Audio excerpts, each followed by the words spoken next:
For the viewers who may not recognize you, could you let them know who you are and definitely what you do? Yeah, so my name is Amitai Shenhav. I'm a professor of psychology and in neuroscience at UC Berkeley. And my research focuses on how people make decisions, including how they feel about making decisions and how they make decisions about everything from products you might buy on the internet to how you might allocate your mental resources, like in this conversation. Wow, okay, yeah. Making decisions is very important. I can be honest and say sometimes the smaller decisions give me anxiety, like what to eat or what to buy at the grocery store or what to wear, or what I'm going to do for the rest of the day. Yeah, absolutely. I mean, that's actually one of the driving forces of this work has been, I mean, I'm a very indecisive person, and it's true that even I, these kind of like, where to go for dinner, my wife and I have to take turns, like who makes that decision because it's hard for both of us, and we know it's kind of trivial. But also, one of the other kinds of hard decisions are ones that seem like they shouldn't be because it's really good things. Like if you get really great job offers, that some of my hardest decisions ever had to do with things where there's great, options and anything will be great, but you can't do everything. You can't have all of them. And so that's been one of the reasons we got interested in this and has led us down the path we've taken. Yeah, yeah, definitely. I wanted to ask you about that. I believe you have an article. It's about struggling between two great options. If you could go into, I guess, maybe the psychological or the scientific process that's going on, and also making the decision less stressful as well. Yeah, absolutely. So let's start with I think the standard way we think about decision making. So we work with we're neuroscientists. So we ultimately study the brain, but we also study behavior. We try to build up models of how do we do how do we engage in these various tasks, including decision making. And I think the simplest way, but also the wrong way to think about decisions is sort of like with a balance where you're putting marbles on each side. And it turns out that's actually not so far off from how the brain makes decisions, sort of like counting up marbles and eventually like it tilts over. Once it tilts over, your decision is made. A better representation of that would be if you imagine kind of two separate balances, one for each of your responses, and each of those is gathering up marbles. That's a little bit better for reasons that I'll come back to. But one of the kind of problems with that traditional model is that what it fails to account for how much weight there is overall. So what it's good at is telling us that when things are very similar to each other, it's going to take a really long time. If you're getting a marble on each side constantly, then it's going to take a long time for it to teeter over. But it doesn't tell us anything about what happens when there's not many on each side or a lot on each side. And intuition tells us that, there's some sort of feeling attached to when the decision is especially important, and it also when the decision is especially unimportant, that can make the decision really hard for us. So we've been kind of guided both by people's experiences, our own experiences and our participants' experiences of decision making, and by studying brain data to kind of better tease apart what's happening, holding the similarity in options constant. So let's assume that the options are similar to each other. What happens when you just increase their value? So these are really good. What happens when you decrease their value? And one of the places we started on were with these win-win choices. So all great options. And what we find is that people agonize more when they're facing those really great options compared to if you have similar options but that are mediocre. And the reason we think that that's happening, coming back to this kind of like you're pulling marbles or you're kind of counting votes for each of the sides, is that when we're doing that, what we actually do is as we count up those votes, we sort of think about the fact that when I'm choosing one of these options, that actually means I have to give up the other ones. And so the way our brain internalizes that is by counting votes like for a certain option as votes against others. And so we create this kind of competition between them. And that means that having a win-win choice actually can result in it feeling like lose-lose in some sense. Because I mentioned FOMO earlier, you kind of get the sense that, because even though I'm getting a good thing, the fact that there are other good things I could have had makes it that much worse. So some of our recent work that I can come back to in a second has been trying to both understand that, but to play with that process and see if we can actually make it less difficult. Wow, wow, that's very interesting. I'm glad you shared that. 'Cause like I say, I'm a world traveler, so I've been to like 70 countries. So a lot of times I have to choose, do I want to go to Tokyo or Hong Kong or Brazil or South Africa? Most people probably be like, I'd be happy either way, but you got to break it down. Which one got the better beaches? Which one got the better weather? Which one, costs more? So. Yeah, and those are some of the strategies that people have proposed. Is the classic one is you make a pro and con list and you come up with all of them. But we all know that at the end of the day, sometimes we sort of just will manipulate those pros and cons to fit with what we wanted in the first place, or we just kind of throw up our hands. What we're not generally good at, you also get the advice of like just flip a coin, and we're not always good at that because we don't like the feeling of losing control over the choice. Another kind of idea is that you just kind of like set a certain threshold requirement. Once you kind of like find that threshold has been met, once you've satisfied that, then you kind of make your decision. And then another kind of classic suggestion is you just kind of set a kind of deadline for yourself and say whatever I'm inclined to at this moment, once the timer hits, that's what I should choose. We recently kind of took a different approach to it. And we said, let's not do any of those things, or let's assume that people are not always good at that. But let's see if we can actually tackle this one property of the decision that I mentioned earlier, this sense that we create this competition between options. And it is true that we actually create that competition. Like there isn't inherently competition between all of the places that you could visit, right? They all exist as independent opportunities. But when we are facing those in kind of deliberating between them, we kind of feel like they're in competition.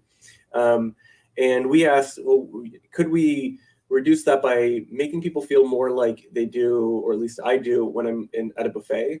So when you're at a buffet, for instance, like you don't have any of those feelings towards the options, or at least I don't. You'd be like, okay, well, I'm going to choose this and this and this, and if I don't like it, or if I want to come back, I can always come back and add things to my plate. There's a lot of differences between buffets and the things that we just talked about. But one key difference we thought was this sense that you can always come back. You can always revisit options. And you can model that explicitly, and I can say more about this kind of modeling process. But the basic idea is that you can model in a way that just removes that competition, that just says, let's just allow things to count up in those balances, see what marbles end up reaching the necessary threshold first, and then ding, your decision is done. You don't have to count those votes, that vote for one option as a vote against others. And so the way we did this practically is we had people come in, and in our experiments in general, we have people choose between different products, for instance, from Amazon. In these experiments, we had them pretend that they're going to add these products to gift registry. And we can basically vary whether these are things that they really like, things that they don't like, and so on. And all we did was, rather than always just choosing one option from a choice set and then moving on to the next choice set like we've always done, we just said, after you choose your favorite option from the set, you can choose anything else. You can basically add things like you would to like a buffet plate. And even though they still had to choose their favorite option first, they still had to make that same decision at the beginning. They actually felt less anxious about it, and they were better at making that decision. So they made that decision more efficiently.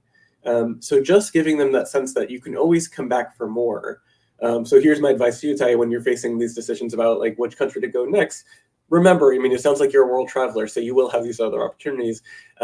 Just be comforted by the fact that you choosing this one place right now doesn't mean you're foreclosing on all of these other options. It just means here's the option I've selected for present me. Yeah, definitely. I like that. Now I can ask you this.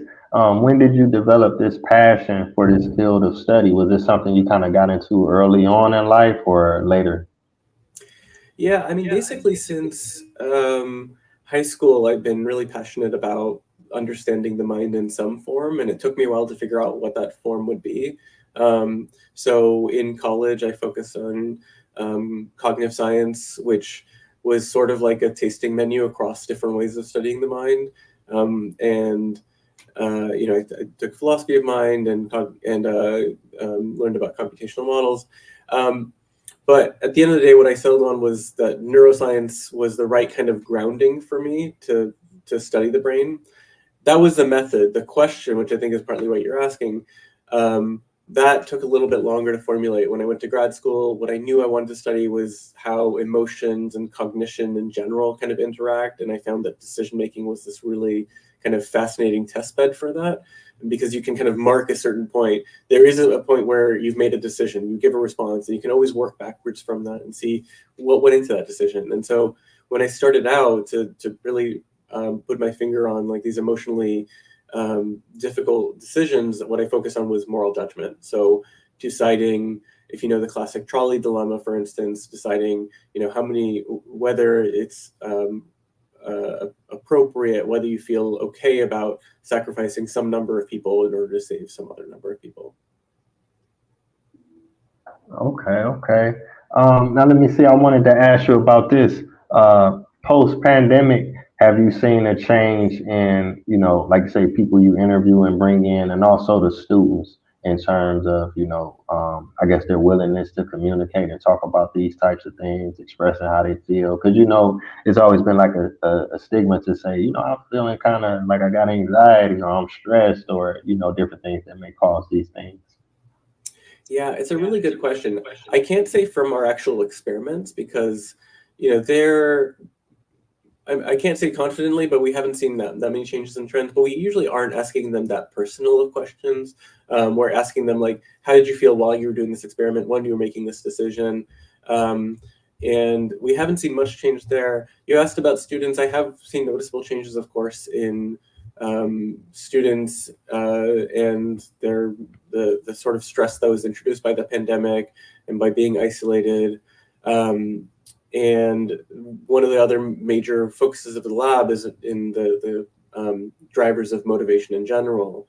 And you see that kind of shift related to things like Zoom, like, having to, attend to a lecture virtually for a long period of time or be separated from people you're close to. I also, during my time in kind of studying motivation, I also interact with people outside in the community. So I've interacted with, for instance, high school teachers who talk about how much their students have struggled since the pandemic, how much the teachers have struggled in terms of their motivation level. And so what specific element of the pandemic caused that is there's a lot of possibilities, but there has been a noticeable shift, I think. Oh, okay, okay. I appreciate you sharing that. Now, I can ask you, have you been a part of or thought about maybe doing a documentary or writing a book, in relation to some of the work or the research that you've been doing? It If you had asked me like 5 or 10 years ago, I'd say like no way. Like I think I was still figuring out like what's the next question and how will we kind of like get everything going in the lab.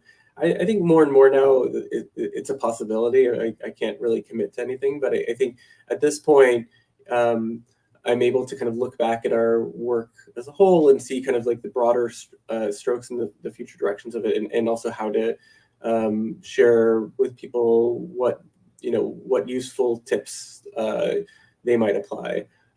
So I can't give a definitive answer on that yet, but I would say I'm more inclined to now than I was 10 years ago. Yeah, yeah, because these are some very interesting topics. So I could see it on Netflix or something. That'd be dope. Um, okay, now I wanted to ask you about this. I was checking out your profile and it had a list of different articles. I'm not sure. It says rats exhibit similar bias in foraging and intertemporal choice tasks.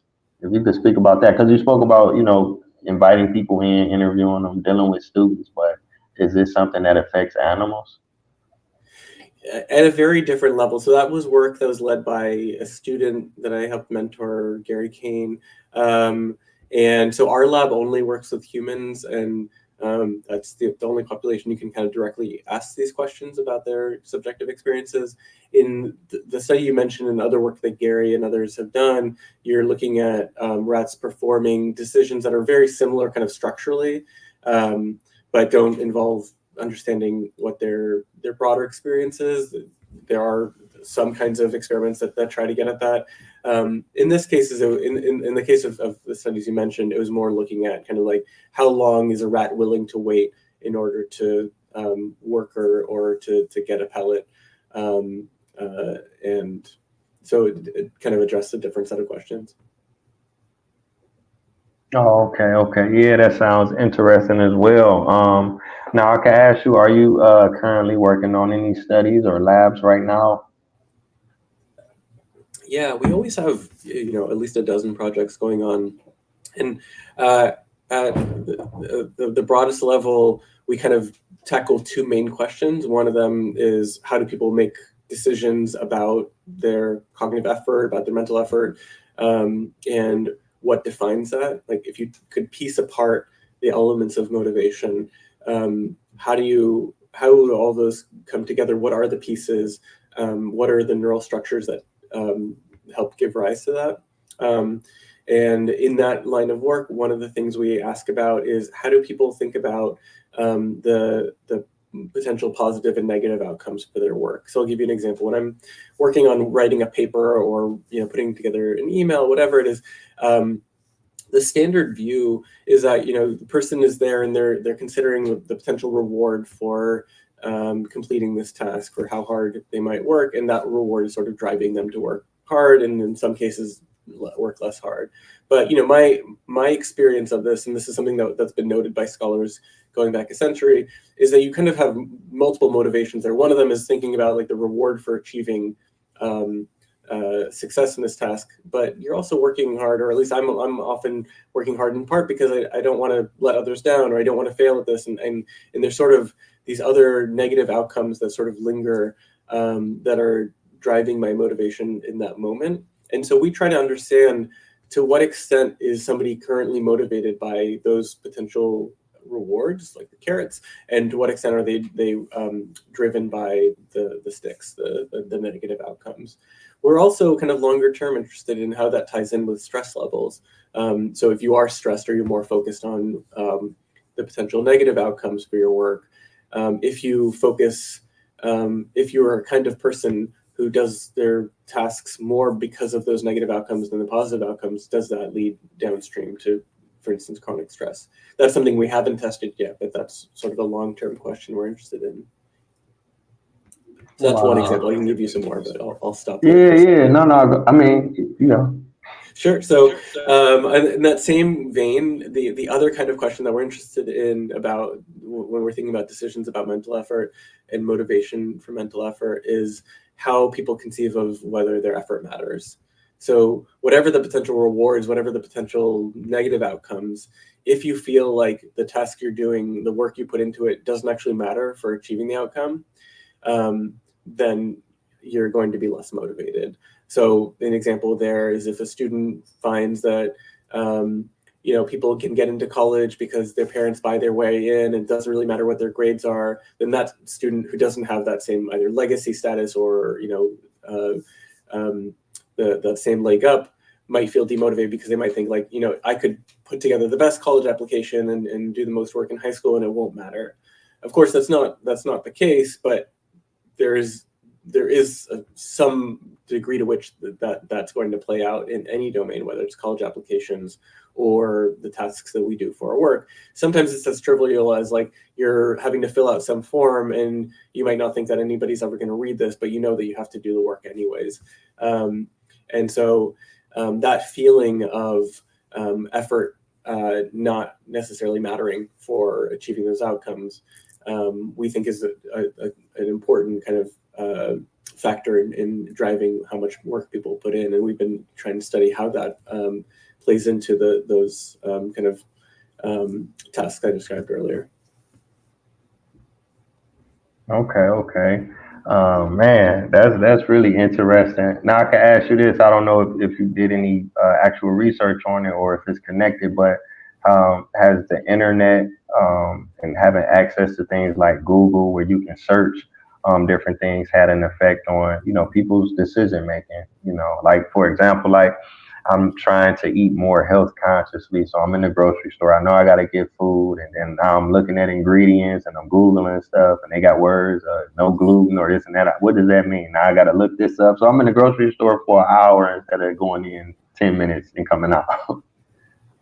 Yeah, that's a good question. I don't know the answer to that. I mean, there is work. I think people in marketing departments and I'm sure are exploring that. And Dan Wegner's lab years ago did some work on how people kind of like offload their memory onto things like Google if they can. But I think these additional setting aside whether they're using Google or not, if you feel like there's all sorts of like weights on your decision that are being introduced by your environment, if you feel like now you need to be sensitive to both gluten concerns or vegetarian and other things, then of course those will make you go back and forth more when you're making decisions, and it might lead you to kind of always default to some simple answer. Yeah, definitely. Because, like I say, to begin with, I'm already, kind of going back and forth. But say, for example, you said something about reward. I'll feel like, oh, okay, I'm eating this, so now I'm doing something more health conscious, and I feel better before I even, eat the meal or cook it or whatever. But then at the same time, you may see something that says, say turmeric, for example. The headline will say, oh, eat more turmeric, it's better for this. But then next week you'll see something and said, "Oh, are you eating too much turmeric? Turmeric, Yeah. you don't." So you know, it's just, it's a lot. Now let me see. Okay, okay. I wanted to ask you about this paper. I don't know how much you were involved in it, but it came up on your profile. I thought it was interesting. Now resolving uncertainty in a social world. What exactly is that about? Yeah, that's a review paper that I wrote with my old colleague Oriel Feldman Hall. So it's broadly kind of covering the space of how we understand uncertainty. So different ways of describing that and measuring it and so on. But starting from, if you know that uncertainty is something that's difficult for people when they're buying groceries, how is that going to scale up to when you're in social interactions? Well, one of the things we get into in the paper is, thinking about, now that you have to think about other people's potential responses. What are they going to say? What impression are they going to have of you? And all of those kind of that snowballing, that all creates uncertainty on top of uncertainty. In addition to that, when you're interacting with people, just the number of responses you could adjust. So your facial expression, your words coming out of your mouth, your bodily posture, all of those things are additional sources of uncertainty. So what we were trying to do is kind of just expose to the readership, here's how to think about uncertainty and the difficulties it can create. And here is how those only magnify and kind of expand out when you're in social situations, and why those can be particularly harrowing, and why that matters. And so, an implication of that is, one thing we know about when you're uncertain, there's different kind of responses that people have. Sometimes uncertainty can be a good thing, and you're trying, like, when you don't know what gift you're getting, like you're excited to find out what that is. But a lot of times it can be aversive. And when it's aversive, you might do things to avoid it. So you might avoid a social interaction altogether, or you might avoid, going to a party or something like that, just because you don't want to deal with that like conflict over how do I act with this person. The other thing that uncertainty can do is it can lead you to certain kind of biased responses. If there's just certain ways out of the uncertainty, one way to not be uncertain is to say, like, I am certain, but it's this like very specific kind of impression that I have. So that leads to various biases and prejudices to reduce that uncertainty. That can also lead to biases in how we act with people. So whenever I'm in this kind of uncomfortable, uncertain situation, here's the thing I'm going to do, and that can be problematic. Yeah, definitely. Because I can relate. I have friends like if we say we're going out Friday. My one friend, he say, "All right, I'll be there. I'm going." But the other guy, where is it at? Who's gonna be there? You know, what side of town is on? What we gotta wear? You know, it's a lot of questions involved. It's like, man, you going or not? You know, so that's cool. That's cool. I've too often been that guy. But I think, that there's an interesting kind of question about, one of the things we try to do as a lab, and the thing that kind of drives my interest in psychology is like, how do we like piece apart the mind? Like, what are the right kind of like moving parts to think about? Like, there are some gears there, and we just don't know like what the right ones are. And so that leads you to ask things like, well, there is a thing like extroversion and introversion, like people who are more outgoing, people, and to what extent is like the relevant gear there something about how people deal with uncertainty, for instance? And so that's the sort of thing that we're interested in as a lab, and one of the things that we kind of brought up is in that paper that like something like social anxiety can be driven to a certain extent by how people are able to or unable to resolve uncertainty in their environment. Yeah, yeah, definitely. I mean, it's been, I guess, a stigma around like, different mental health issues. So we take for granted that someone may really have social anxiety, but this is your friend and you never really understood why they may, inquire so much about going to certain places. They may feel uncomfortable, instead of just thinking like, oh man, he being difficult, but everybody is different, so that's Yeah, absolutely. yeah, yeah. So we're about 26 minutes in. I really, really want to thank you again for coming on this platform. We had some very interesting information that you gave to us. I really appreciate the work that you have been doing, and I definitely look forward to the work that you have coming in the future. Well, it's my pleasure. Thank you so much for having me on. Oh, yeah, it's an honor. And thank you to the viewers who tuned in. So until next time.